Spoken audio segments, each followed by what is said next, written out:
দূর দূর আর ভাল লাগে না। আগে কি ভালো লাগে না মহারাজ? তোমার ঘ্যান ঘ্যানানি শুনতে এটাও বোঝো না হাদু? হ্যাঁ, চুপ চিমসে, বেটা তেলে পোকা। আহ, কি হচ্ছে কি তোমাদের?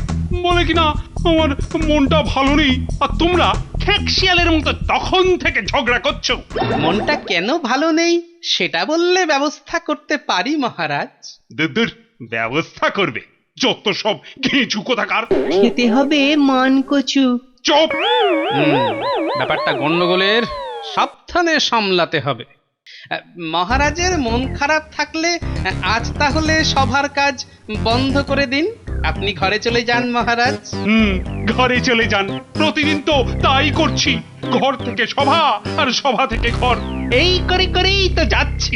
তাহলে মহারাজ, গরমে ছুটিতে সবাই কত কত জায়গায় বেড়াতে গেল, আর আমি তোমাদের মতো এই আহাম্মকদের সাথে সময়টা কাটিয়ে দিলাম।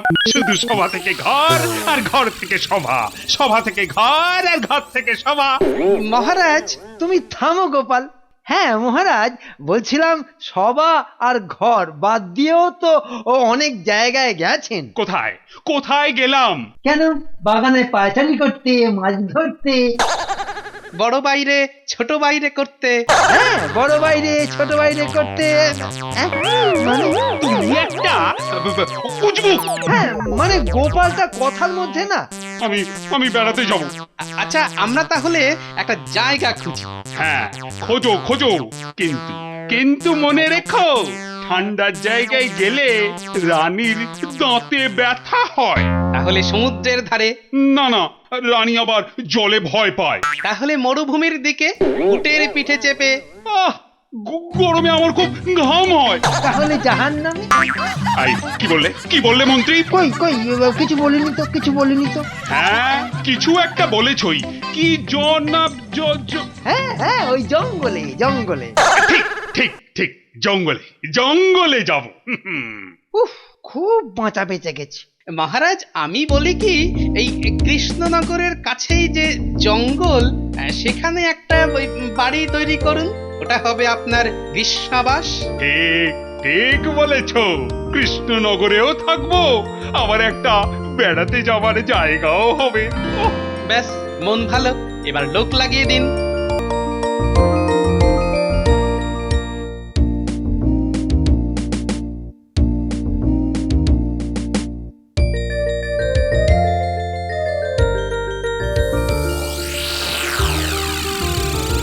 আরে কি হলো, সব গেল কোথায়?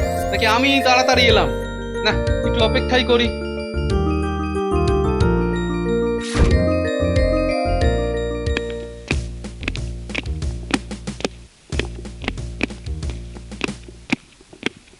সব ব্যবস্থা এবারে পাকা করে এলাম। মানেটা কি মহারাজ? আমার আরাম বাড়ি, আমার গ্রীষ্মাবাস কোথায় হবে, কিভাবে হবে, সব দেখে টেকে ব্যবস্থা একেবারে পাকা পোক্ত করে এলাম। হ্যাঁ, কিছুদিনের মধ্যেই ওটা তৈরি হয়ে যাবে। তখন সবাই মিলে ওখানে আমরা ঘুরতে যাব। তাহলে আজকে মহারাজ, হ্যাঁ, আজকে সবার ছুটি। ভালোই হলো। মহারাজ খুশ তো গোপাল খুশ।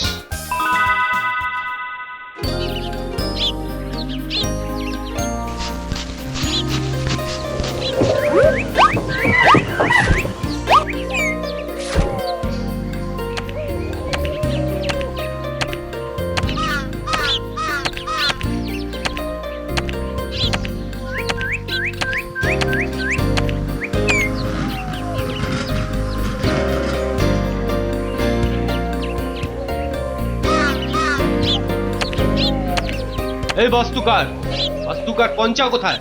পঞ্চা, এই পঞ্চা। এই পঞ্চানন বাস্তুকার হাজির। হাজির হাজির সেনাপতি মশাই। হ্যাঁ, হাজির হয়ে আমার মাথা একেবারে কিনে নিয়েছো। বলি, রাজা কৃষ্ণচন্দ্রের গরমকালের আরাম ঘর কবে শেষ হবে বাপু? না, আমি তো খুব চেষ্টা করছি, কিন্তু ওই কিন্তু এবং অথচ যদি ওসব এবার ছাড়ো, বুঝলে? তোমার চেষ্টাতে মনে হচ্ছে একেবারে শীতকাল এসে যাবে। দোদা বাস্তুকার একটা। কি করবো বলুন তো? যতবার বানাচ্ছি ততবার এদিক ওদিকে সব ভেঙে দিচ্ছে। কি আবার ভাঙবে? কার ঘাড়ে কটা মাথা? একবার ধরে দে না। 5-6টা নিম পাতার সঙ্গে 1 পোয়া কাঁচা লঙ্কা বেটে এমন পাচন খাওয়াবো যে কাকে খাওয়াবেন, কে করছে ধরতে পারছি নাকি। আরে না ধরতে পারলে আমার চাকরিতে যে কাঁচি পড়ে যাবে। আমি তো দিন রাত্রি খাচ্ছি আর খাটাচ্ছি, এ লজ্জা কোথায় রাখবো বলুন তো। রাজামশাই তো শুনবেন না, শেষে আমার পাগড়ি কাটবেন। দৌড় আর কি। বেশ, রাজামশাইয়ের কাছে গিয়ে আমি তবে নিবেদন করছি, তেনার রাজ্যের সমস্যে তিনি মেটান। তাহলে আয়। কি দরকার বাপু গরমকালের আরাম ঘর? রাজাদের ভয়ানক বায়না। এই সবাই চল।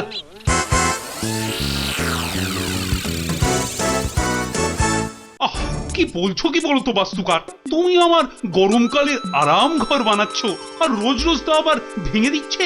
তাই তো দিচ্ছে রাজামশাই, অথচ কে যে ভাঙছে সেটা বুঝতেই পারছি না। আজ জানালা খুলে নিচ্ছে। ওরে বাপ রে, গাছের ওপর ঝুলছে সেই জানলাটা। আর দরজাটা? দরজা তো পাওয়াই গেল না। কারা তো সাহস, হ্যাঁ? বুঝতে পারছি না, সত্যি বুঝতে পারছি না মন্ত্রী মশাই। আমাদের শাবল দিয়ে চারদিকে গর্ত খুঁড়ে বাঁশ পুঁতছে। কোদাল দিয়ে ঘরের ভেতর কোপাচ্ছে গো। হ্যাঁ, এ কি মামার বাড়ি পেয়েছো নাকি? যে করছে দেখতেই পারছো না? দেখতে পাচ্ছেন বললেই হবে, ভূতে গর্ত খুঁড়ছে, হ্যাঁ? আই থামো দেখি পণ্ডিত। থেমে যাও পণ্ডিত, থেমে যাও ভাই। সেনাপতির পেয়ে লাই কিচ্ছু সে তো করে নাই। পাঠাক সেপাই, অন্তত 100 সেপাই। খুব ভালো বলেছো কবি। আজকাল কবিরাই কোটালের কাজ ভালো করছে। এই সেনাপতি, বুঝেছো তো কি করতে হবে? আর বলতে হবে না, গোটা বনটা 100 সেপাই ঘিরে থাকবে, কাউকে ট্যাফও করতে হবে না। এবার বুঝবে কত ধানে কত চাল। এই ব্যাপারে একটা পদ্য মাথায় আসছে। রোজ রোজ বাছাধন, খেয়ে যাও ধান। এইবার বাছাধন, বধিব পরাণ।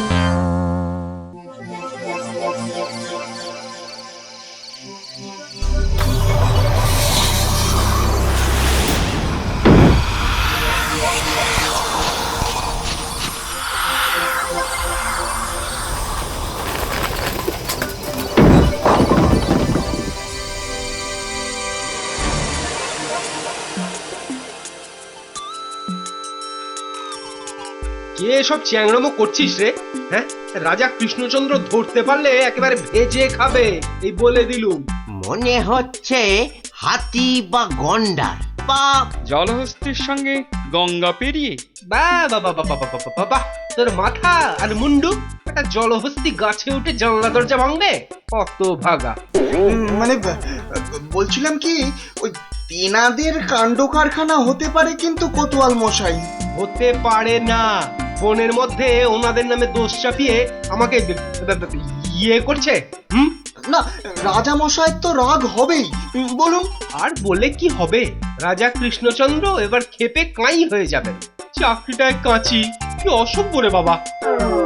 না না না, যতক্ষণ নয় সেনাপতি ফিরছে আমি কিছুতেই শান্ত হতে পারছি না। তা বললে হবে মহারাজ, হ্যাঁ? এভাবে উত্তেজিত হলে মাথা ঘুরবে, শরীরটা টিলটিল করবে, অরুচি হবে। হোক, যা খুশি হোক, আমি বলে দিলাম এবারও যদি আমার গরমকালের আরাম বাড়িটা ভাঙে, আমি সেনাপতিকে দিয়ে 100 কলসি জল কুলকুচি করাবো। কিচ্ছু দরকার নেই মহারাজ, এবার সেনাপতিকে বলবো যুদ্ধ হয় হোক, কামান দাগবো। ও, তার মানে তোমারও মনে হচ্ছে বাড়িটা ভেঙেছে? না না, ঠিক তা নয়, ভাঙলেও ভাঙতে পারে, ভাঙুক। আমাদের মহারাজ ওরকম 100টা বাড়ি বানাতে পারবে। ভাঙতেও পারে, বানাতেও পারেন, ভাঙতেও পারেন। আসলে ভূত টুত যদি হয়, মানে বুঝলেন না, মানে ব্রহ্মদত্তি যদি হয়। জানি না, কিচ্ছু বুঝতে পারছি না।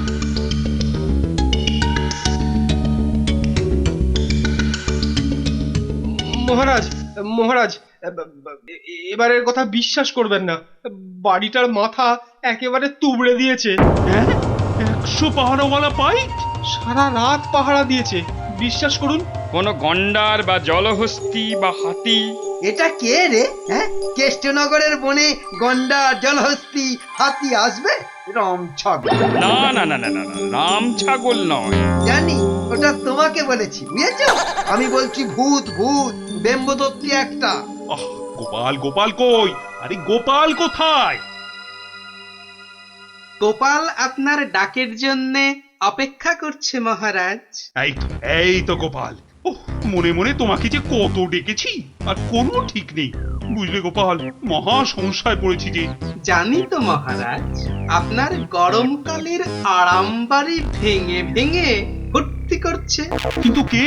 কোনো গন্ডার বা জলহস্তি বা হাতি। ব্রহ্মদত্তির কথা বলছিলাম, কিন্তু সেটা হতেই পারে না। যদি হয়ও পাত্তাড়ি গোটাতে হবে। ব্রহ্মদত্ত হলেও ঘাড় ধরে তাড়াবো। গোপাল ভাঁড়কে চেনে না? ওসব ব্রহ্মদত্তিকে আমি এক হাটে বিক্রি করে আর এক হাটে কিনে নিতে পারি।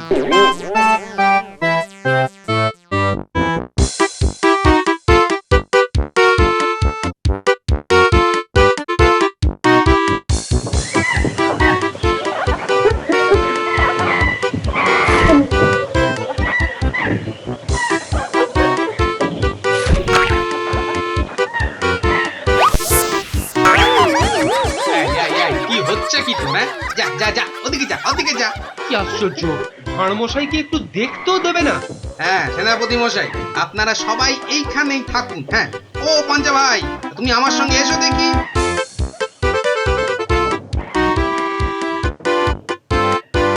আরামবাড়ির জন্য রাজামশাই বেশ ভালো জায়গাটা বেঁচেছেন। হ্যাঁ, কিন্তু কিন্তু তৈরি তো করতে পারছি না দাদা।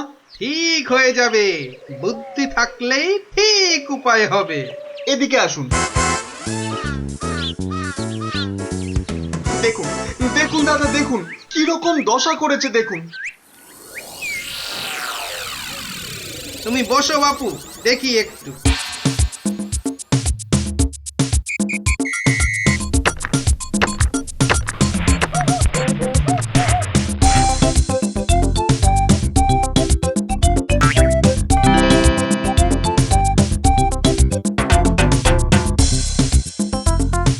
মার দিয়া কেল্লা। পঞ্চা ভাই, ও পঞ্চা ভাই, আরে কোথায় গেলে?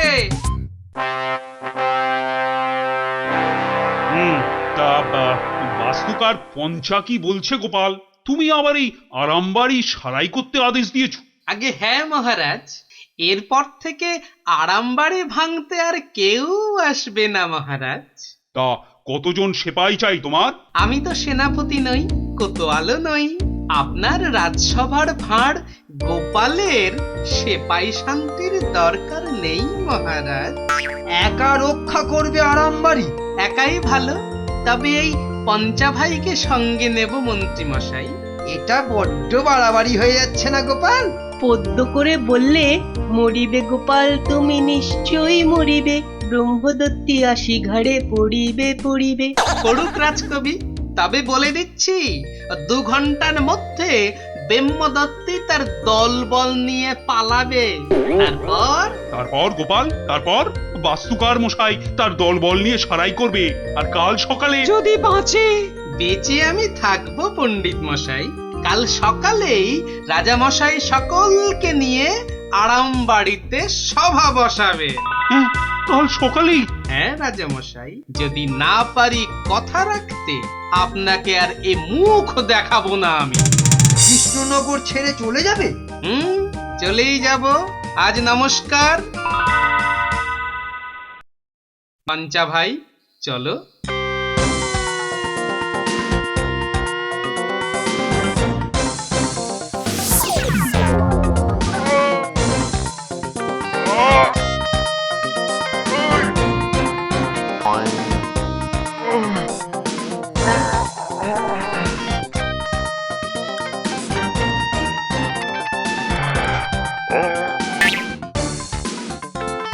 পঞ্চা ভাই চলে এসো, এবার অন্য কাজে যেতে হবে। হয়ে গেল ভারমশাই, ব্রহ্মদৈত্যী। আরে চলে এসো না বাপু।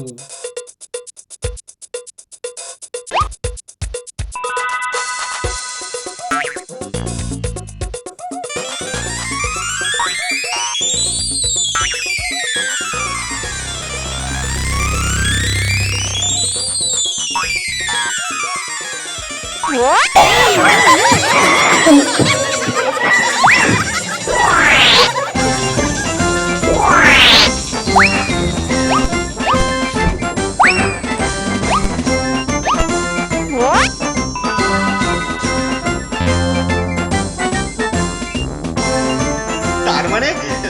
মানে বাঁদরগুলোই ভাঙচুর করতো। হ্যাঁ রে ভাই, না হলে জানলা দরজা গাছে ঝোলায়, ওগুলোই হলো ব্রহ্মদত্তি, পণ্ডিত মশাইয়ের প্রেই। নাও নাও নাও, এবার তোমাদের কাজ শুরু করে দাও। কাল সকালেই রাজা মশাই আসবেন রে ভাই। অপূর্ব, আহাহাহা, অপূর্ব তোমার বুদ্ধি গোপাল। বাঁদররা বাস্তুকান্তের নকল করতে গিয়েই এই কাণ্ড ঘটিয়েছে। আহ, কেউ ধরতেই পারেনি। সত্যি সত্যি তুমি অদ্ভুত। তা বলো বলো, কি চাও বলো আমার কাছে। আগে মহারাজ, এমন ভাবে যতবার সমস্যা আসবে ততবার আপনি আমায় ডাকবেন মহারাজ। গোপাল ভাঁড় এর বেশি কিচ্ছু চায় না মহারাজ।